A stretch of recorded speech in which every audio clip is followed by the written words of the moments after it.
Salut très chers abonnés, ravi de vous retrouver pour cette nouvelle actualité. Pas plus tard que le lundi passé du 4 septembre, a été la première journée du procès pour meurtre contre le prince de la Trappe, le rappeur français MHD de son vrai nom Mohamed Sylla.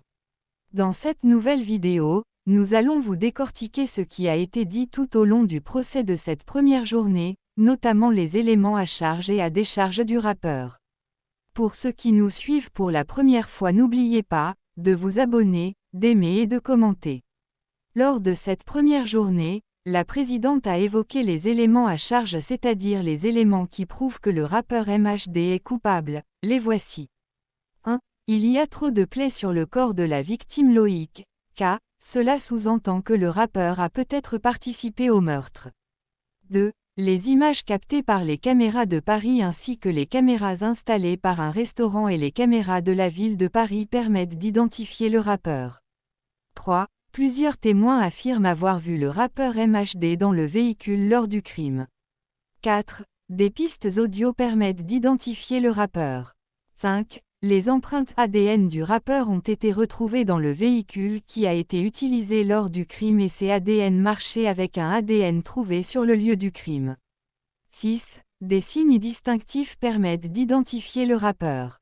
7. Le téléphone du rappeur a été inactif lors du crime, le procureur estime qu'il a été volontairement coupé. 8. Le véhicule utilisé le soir du crime appartenait au rappeur. Concernant les éléments à la décharge du rappeur, c'est-à-dire les éléments qui prouvent que le rappeur est innocent sont 1. Il faisait nuit donc il est presque impossible d'identifier avec certitude le rappeur. 2. L'ensemble des individus étaient habillés de la même façon donc il est possible de confondre le rappeur avec un autre tiers. 3. Le téléphone du rappeur ne borne pas exactement et au moment des faits sur les lieux du crime. 4. Le rappeur nie les faits depuis le début. 5. Le rappeur prêtait régulièrement son véhicule, il est donc possible qu'un individu ait emprunté son véhicule. 6. Les images issues des vidéos sont floues donc il est impossible d'identifier le rappeur. 7. Les témoignages peuvent être peu fiables.